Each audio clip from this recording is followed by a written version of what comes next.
കഴിഞ്ഞ വർഷം റിലീസ് ചെയ്ത് ബോക്സ് ഓഫീസിൽ ഡിസാസ്റ്ററായി മാറിയ ഏജന്റിലൂടെ തനിക്കുണ്ടായ പരിഹാസങ്ങൾക്കും വിമർശനങ്ങൾക്കും മറുപടിയായി വമ്പൻ ചിത്രവുമായി വീണ്ടും തെലുങ്കിലെത്തുകയാണ് മെഗാസ്റ്റാർ മമ്മൂട്ടി. പുറത്തുവരുന്ന ലേറ്റസ്റ്റ് റിപ്പോർട്ടുകളനുസരിച്ച് ഇത്തവണ രണ്ടും കൽപ്പിച്ചാണ് മെഗാസ്റ്റാറിന്റെ വരവ്. പ്രമുഖ സംവിധായകൻ സന്ദീപ് റെഡ്ഡി വാങ്ക പ്രഭാസിനെ നായകനാക്കി സംവിധാനം ചെയ്യുന്ന സ്പിരിറ്റിൽ സുപ്രധാന വേഷത്തിൽ മമ്മൂട്ടിയും ഉണ്ടെന്നാണ് പറയപ്പെടുന്നത്. ചിത്രത്തിൽ പ്രഭാസിന്റെ അച്ഛന്റെ റോളിലേക്കാണ് സംവിധായകൻ സന്ദീപ് റെഡ്ഡി വാങ്ക മമ്മൂക്കയെ സമീപിച്ചിരിക്കുന്നത്. കഴിഞ്ഞ വർഷം റിലീസ് ചെയ്ത ബ്ലോക്ക് ബസ്റ്ററായി മാറിയ ആനിമലിന് ശേഷം സന്ദീപ് റെഡ്ഡി സംവിധാനം ചെയ്യുന്ന ചിത്രമെന്ന നിലയ്ക്ക് സ്പിരിറ്റിന് ഇതിനോടകം വലിയ ഹൈപ്പാണുള്ളത്. അത്തരമൊരു ചിത്രത്തിൽ മെഗാസ്റ്റാർ കൂടി എത്തുമ്പോൾ പ്രതീക്ഷകൾ ഏറെയാണ്. മലയാളത്തിലേതുപോലെ മമ്മൂട്ടിക്ക് ഒരുപാട് ആരാധകർ തെലുങ്കിലുമുണ്ട്.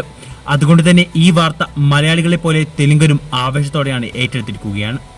നിലവിൽ ഒരുപാട് വമ്പൻ ചിത്രങ്ങൾ ലൈനപ്പിലുള്ള മമ്മൂക്ക ഈ സിനിമയ്ക്ക് കൂടി സമ്മതം മൂളുകയാണെങ്കിൽ വരും വർഷങ്ങളിൽ മമ്മൂക്കയുടെ മറ്റൊരു ഫേസ് തന്നെ നമുക്ക് കാണാൻ സാധിക്കും.